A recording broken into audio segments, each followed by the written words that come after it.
Here's one of the latest interviews from Rock and Metal Revival. If you want to hear the whole show, go to rmrshow.com. There's brand new music from Rated X. It's called Fire and Ice, and that right there, Jerry, I don't even have to tell you who's singing the lead vocals on that one. No, and I can tell who's playing bass, too. I love that fretless bass sound. It's fucking awesome. We are honored to have him back with us once again, a friend of Rock and Metal Revival. Welcome to the show, Joe-Lynn-Turner. Hey, guys, how are you? We are good. It's good to have you back on the show, and me and Jerry were both longtime Rainbow fans, and it's great to hear some new music from you, Joe. Thank you very much, guys. I hope you like it. Joe, how does something like this? I mean, this always baffles me. How does something like this come together? I mean, this is an all-star lineup. Well, Frontiers had approached me quite a while ago about doing something like this, and I was on tour. Europe, Russia mostly, and I said, okay, when I get to it, because when you're on tour, you just don't have any time to think about anything else. So I came home back to the States for about 2 weeks, got a call from Carmine, and he was up in the L.A. offices of Frontiers, and he said, hey, I just heard about this band you want to do, and he goes, I'm in. And I said, wow, great. And that's what got me started as far as really seriously thinking about it. So then we talked bass players, and there's nobody like Tony Franklin. So we kind of double-teamed him on a conversation call and a conference call, and we just, he went for it. And we just said, great, now we got the bedrock of the band. We just started filling the guitar players and so on and so forth. And we started with Bruce Kulick from Kiss, great guy, great guitar player, but we needed a commitment out of this guy because we wanted to be a band. We didn't want to be another project. Projects come and go. And, you know, people know that, and there's kind of an aspersion about projects. So we really want to be a band. We want something we can call our own. We all have solo projects and drum wars or whatever. But so with that being said, Bruce said, look, I've got Grand Funk Railroad, you know, I've got to be committed to them first. This is my first thing. So we said, okay. We part ways. So Jeff Watson's name came up, and because we worked with him in Mother's Army, and Jeff's got a studio, and he produces people, and he's recording all the time. So he took some tracks, but he just didn't have time to finish them. So it was like a month later when we got back 2 unfinished tracks, and we said we can't go like this. We have a timeline. The record company needs to put it out at a certain time, and if you can't meet that deadline, then we've really got to move on. So we parted ways again. And I told Serafino from Frontiers, I said, look, I got the guy. He's been all over my solo albums. This guy is a phenomenal guitar player. He's a guitar star waiting to happen. And his name is Carl Cochran. He said, yep, I know him. Plays with Ace Frehley, wrote some songs, etc. Carl played 2 tracks, and he did it like in a weekend or something, really quick. And we just were all floored. We just said, this is the sound we're looking for. This is Rated X. This is what we need. Old school, but still ripping, you know, sexy player, but at the same time technical. He had it all. And that's basically, we went from there. 7 tracks in, Carl gets a stroke. And I was on tour with Alice Cooper at the time in Germany doing Rock Meets Classic, which is a 40-piece orchestra from Prague. And we were out for a month, so there was no way I could be back in the States. And I got the Skype call from Carmine. And I have to tell you, Carl's a brother of mine, and I know him over 25 years, and I love him like a brother. And I just couldn't believe it. I was in complete disbelief, as we all were, I think. And we're doing some benefits now for his recovery. We've got if I may, guys, we've got a website called RockN, the letter N, Recovery, rockandrecovery.net. And if you want to send good wishes, prayers, money, whatever it is, please write to Rock and Recovery. And we have people and a whole staff that's on it, and they'll reply to you. And as a matter of fact, we're doing a benefit tomorrow night here in northern New Jersey. Eddie Trunk is hosting, and we got Pat Travers and a whole bunch of people coming down. Steve Brown, who just played with Def Leppard, And the list goes on. Nice. Yeah, Joe, I was a big fan of Carl's when he did his own solo project, the Voodoo Land project. So when I had heard that he was going to be in this band, I was just totally jacked up to hopefully that you guys would come out on tour, because I had never had the chance to see Carl play live. Right. You guys still planning on getting out and touring, or is that something that's really been set back by Carl's health? Well, at first we thought so, but at the same time, yes, it is set back with Carl's health at this point. But we had to have somebody finish the tracks, and we really needed a true virtuoso. And I've worked with Niccolo Katsev from Brazen Abbott many, many times. And many famous people have. I mean, Glenn Hughes, Jorn Lance, you name it, Alana Miles, the list goes on. The guys from Europe in the band, all this. The projects are amazing projects. And Niccolo is a true virtuoso. So I gave him a call and just said, Nick, we really ran into a problem here. And he understood completely. Very compassionate guy. And he also, I want to add, never got paid for any of it. He did this because out of friendship, love, and compassion. That's remarkable for people in this day and age. And he listened to Carl's sound, he listened to the style that we were playing, and he complimented it beautifully. And he finished the 4 tracks. So kudos to Nick for that. So what's it like with this rhythm section? You got Carmine. You don't want to call him Appice, right? You want to call him? He calls himself Carmine Appice. Isn't that crazy? How one brother calls it one thing and one brother pronounces it another. Well, sibling rivalry will never stop to amaze me. I mean, I wonder what Dad would say. Exactly. So guys, let me hit that touring thing again. Yeah. So we'll probably use Niccolo for the tour right now because Carl is making amazing progress. He's using every conventional medicines and therapies, but he's also doing holistic acupuncture, Reiki, you name it, and it's really working. And he can raise his right arm up now. He can spread his right hand. He's starting to therapeutically strum the guitar. Excellent. His left hand is fine. And he practices on his left hand constantly. So we were laughing the other night saying, well, maybe you could just come out and be a pull-off guitar player, Yeah, of course, just play with the left. Just do all the pulls, right, guys? Yeah, all the legato stuff. Yeah. Yeah, exactly. And he's laughing, and he goes, no, man, I'm coming. He's coming back. And I said, we believe it. And all of the response from the fans and the journalists and the DJs and everybody else and the radio guys have all gotten back to him. And he is just positive as positive can be because of all the love and support that's being shown him. And that's really cool, Voodoo Land. That's really cool. Yeah, I mean, like I said, it's very often you find a diamond in a rough like Carl Cochran, and I think this might be the stepping stone that he needed to be out there with, some other big name guitarists, because I've always loved his work. Absolutely, I'm telling you, like I said, guitar star waiting to happen. Everybody starts someplace. This was his big break.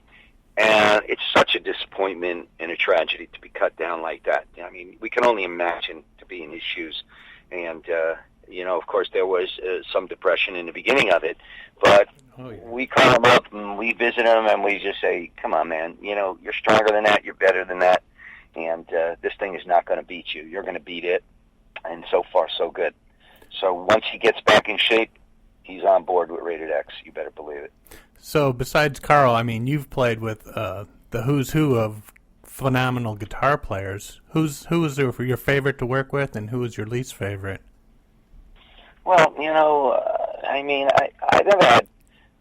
I respect everybody's playing for what they are, and as far as difficulty, I played and created great albums with probably 2 of the most difficult guitar players on the face of the earth, which is Richie Blackmore and Yngwie Malmsteen. Yeah. Somebody once said, well, what do? You get a whip in a chair, like a line tamer, and you go in there. How do you deal with these guys? And I say, it's pretty easy, really. You just have to know a little Psych 101, and you can deal with just about anybody. You have to let people have their space, and you listen to them, and then after that you say, okay, no, let's do it this way, and you tell them the way to do it. But No, I'm just teasing. But actually, it was really an experience for me working with these two guys, because after this, I think, I think Nietzsche said it right. He said, "What does not destroy me makes me stronger." Exactly. And that's exactly how I feel. I feel much stronger about this. I don't dislike working with Yngwie. I don't dislike working with Blackmore. I love working with these guys because they are such a cut above the rest that the difficulty is really worth it in the end. You listen to the Odyssey album, and it's just incredible. Love it. You listen to the Rainbow stuff. It's just incredible. So it's worth it. Richie always wanted perfection, and there's nothing wrong with that. We had one fight only, and we ended up drinking a bottle of scotch together, and the fight was over. So that put into that. And honestly, we've never had any problems, and we still have mutual love and respect, and hopefully we'll do something in the future. Joe, the only chance I ever got to see you play live was I got to see you play with Yngwie on the Odyssey tour, and I've always been a big fan of the Rainbow stuff and your solo work, but it seems more like you play a lot more dates across the pond than you do here. Is there a reason why we haven't seen you in the Midwest in quite a while? Well, the United States hasn't seen me in quite a while, that's true. And I want to explain this to everybody. The reason is economy, number one. I've got a family to feed too. And demand, number two, demand. I think the European market is absolutely more in touch with what was happening as far as Purple and Rainbow and all this, and they're willing, even in their economic crisis, to. I could play 25 shows in Russia. What do? Yeah. You go play for good money 25 shows in Russia, and you feed the kids. Exactly. It's really simple. Everybody's got to do this nowadays, especially nowadays with this new paradigm in the music business where we don't sell CDs anymore. The only money we really make is live and merchandise. Yeah. And that's it. That's really it. That other revenue stream has been taken from us, which I think is completely unfair. But I'm not gonna stand here and be sort of bitching about it. That's not what I'm here for. Mm-hmm. But at the same time, that's the reality. And America has such fashion and fad rap and this and that it's convoluted nowadays. Yeah. And I'm sorry to say this for anyone that's offended, but a lot of people just sit on the couch. They say, well, we'd like to go to the show, but the remote control is too handy, 99 channels, nothing else is on, and they sit in front of the TV. Yeah. And, okay, if that's the way you want to be about it. But the Europeans, Russians, they all get up. I have 3 generations coming to the shows. Grandfathers, fathers, and sons, and all of the women in between. Nice. And you can't deny that. That's incredible, and they still have the passion for rock and roll there. So when Gene Simmons says rock is dead, no, Gene, it's not dead. Might be sleeping in certain parts of the world, but it's not dead. Yeah. So I guess my next question is I'm loving the Rated X. Hopefully you get out and tour, but my question is will we ever see a Rainbow reunion tour? I've been publicly declaring this for a long time now, and there's selfish reasons for it in the sense that I believe that Richie deserves this. Truly, my best intention is for him. He deserves to go out in a big blaze of glory like the rock guitar icon he is. Mm-hmm. He deserves that respect. He's one of the greats, one of the most iconoclast, he created a style that nobody's touched since. I'm sorry. I believe all of the basic alternative and heavy metal, that all came down after Blackmore. I can't even say Jimmy Page. I have to say Blackmore. Yeah. Can't say Jeff Beck. I have to say Blackmore with the half steps. You guys are musicians, right? Yeah. Yeah. Smoke on the water riff. The fourths and a half step. That's what everybody's doing. Yeah. Variations of those riffs. So he is, sort of the father of all of this, and he deserves this. Secondly, I believe that the members of Rainbow, Ronnie James Dio, especially, God rest his soul, he was a terrific gentleman. Loved Ronnie, and I sing Ronnie songs in my sets. I love Ronnie's songs. I sing everybody's songs in Rainbow. Nobody's really going out there doing this anymore, and I have absolutely no compunction about singing the full catalog because it's respect. Yeah. And thirdly, I think the fans deserve it everywhere I go. For sure. Everybody wants a Rainbow reunion. Yeah. Everybody. And it's one of the main things they ask me about. So I'm out here sort of championing the cause. I've been in touch with Richie's camp. Hopefully we'll get something a little bit further on the talks in December. But now's the time, 2015, 40th reunion. That would get some people off the couch. Yeah. See what I mean? Yeah, That's exactly what for you mean, sure. right? Yeah. Exactly. So prodding to get off the couch to come to the show, and everybody, promoters alike. I've already spoken to Live Nation, and I've spoken to UMG. That's Universal Music Group. I've spoken to all these people. Everybody's sitting there waiting for this to happen. All we need is the nod from Richie to say, yeah, I'm ready to do it. I know he's got a trigger finger is itchy to play some rock, and then he can always go back to Blackmore's Night and enjoy his life comfortably. I know they got 2 wonderful children now. You know, he's a different guy than he was in that sense. He's a family man now. But at the same time, he's still Richie Blackmore. And he needs to do this. Well, that would be awesome. That would be fantastic. One of the questions we always ask here, Joe, on the show is we're big fans of the cowbell, and we want to know how much cowbell has been put into the Rated X album, and do you think some of the Rainbow classics could have been improved with cowbell?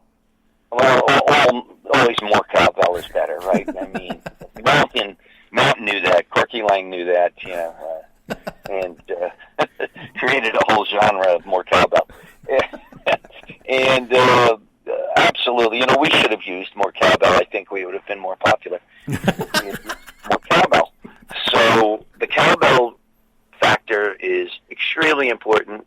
And not enough people are using cowbell today, especially you alternative young kids.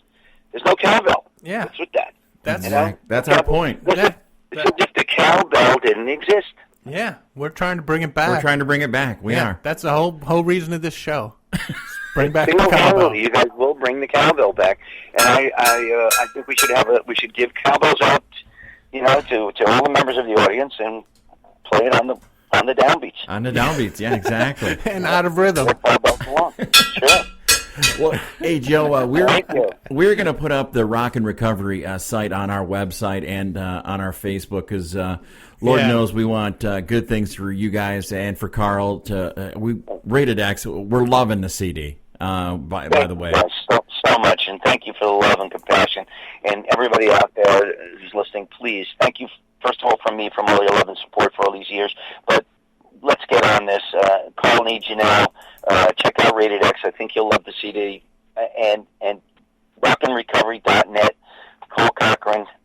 We can use all the help we can get. I might want to add that there is something I can't talk about brewing, but it's with a huge bunch of bands that we all know and that know Carl, and I am not allowed to disclose this yet, but there is going to be a huge concert for this. And I think that's going to, guys, you're going to take your breath away when you find out who these bands are. And I think that's going to put us over the edge. And then from there, we're going to keep the Rock and Recovery going for anybody in rock who needs it. I think that's this is great. Now a foundation. It's a real foundation. It's not illegal. It's all on the up and up. And the money does get to the artist. Awesome. Excellent. That's great. Is that what you'd call a teaser? You're teasing us with that now? Yeah. That's with me. I'm leaking. Okay. When we all get up there in age, we all start leaking. They've got Pampers for that. Yeah. Not yet, guys. Thankfully, not yet. I'll see there. Good. Hey, Joe, where can people find out more about Rated X and keep up to date with you? What's going on with you guys? Rated X Rocks on Facebook. We're going to have a website built called Rated X. There is a new URL called Rock, so we took Rated X .rocks, and that's all going to be happening. In the meantime, you can all of us individually. We accept everything, all the tweets, everything. We're building and building as we go along, and we're pretty much doing this all ourselves. Frontiers has been great helping us out with the promo, and we just hope it continues until this CD and this band catches fire, because we think we've got something that's very important into the vacuum of the hard rock genre. All right, well, Joe, we're going to get out of here with another cut off the new Rated X. This is called This Is Who I Am. Can you tell us a little bit about this track?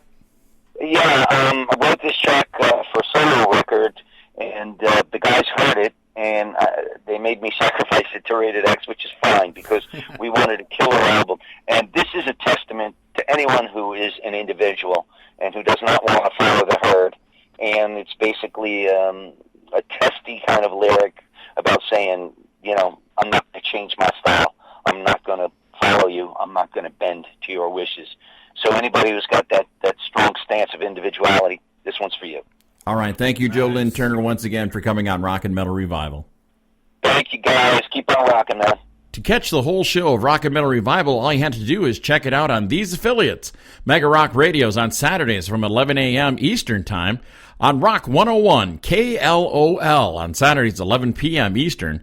On Z-Rock 106.9 KKZR Sundays at 8 p.m. Eastern Time. And on Uncontrolled Noise Tuesdays at 1 a.m., Thursdays at 8 p.m. Eastern Time, and on Saturday nights at 7 p.m. Eastern on UncontrolledNoise.com.